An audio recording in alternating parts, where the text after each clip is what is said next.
জামালপুরের মাদারগঞ্জ উপজেলা বিএনপির সাধারণ সম্পাদক খালেদ মাসুদ তালুকদার সোহেলের একটি অডিও সামাজিক যোগাযোগ মাধ্যমে ফাঁস হয়ে ব্যাপক আলোচনার জন্ম দিয়েছে।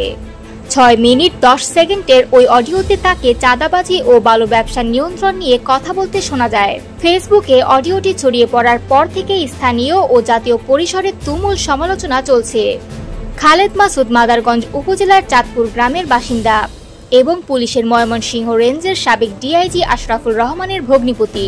অডিওতে শোনা যায় খালেদ মাসুদ দাবি করছেন এককালীন 6 লাখ টাকা নেওয়ার পাশাপাশি মাসে মাসে 1 লাখ টাকা দিতে হবে।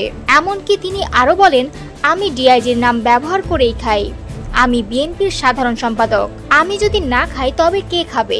এ সময় তাকে ঘিরে থাকা অন্যদের কথোপকথনেও উঠে আসে বিভিন্ন বিতর্কিত মন্তব্য। কোথাও তাকে বলতে শোনা যায় ওসিদের কাছ থেকেও টাকা নিয়েছেন এবং সুযোগ আসলে সেটা হাতছাড়া করেন না। আবার কোথাও তিনি স্পষ্ট ভাষায় বলেন, ক্ষমতা থাকতেই আমি খাচ্ছি, কাল থাকবো না। অডিও ফাঁস হওয়ার পর খালেদ মাসুদ তালুকদার স্বীকার করেছেন কণ্ঠস্বরটি তারই, তবে তার দাবি এটি একটি ষড়যন্ত্রের অংশ। তিনি বলেন কিছু মহল তাকে ইচ্ছাকৃতভাবে উস্কানি দিয়ে এসব কথা বলিয়েছিল।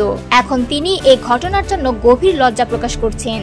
অন্যদিকে মাদারগঞ্জ উপজেলা বিএনপির সভাপতি মঞ্জুর কাদের বাবুল খান জানিয়েছেন তিনি অডিওটি শুনেছেন এবং এ বিষয়ে খালেদ মাসুদের কাছ থেকে ব্যাখ্যা চাওয়া হবে। এরপর দলীয়ভাবে যাচাই বাছাই করে সাংগঠনিক ব্যবস্থা নেওয়া হবে।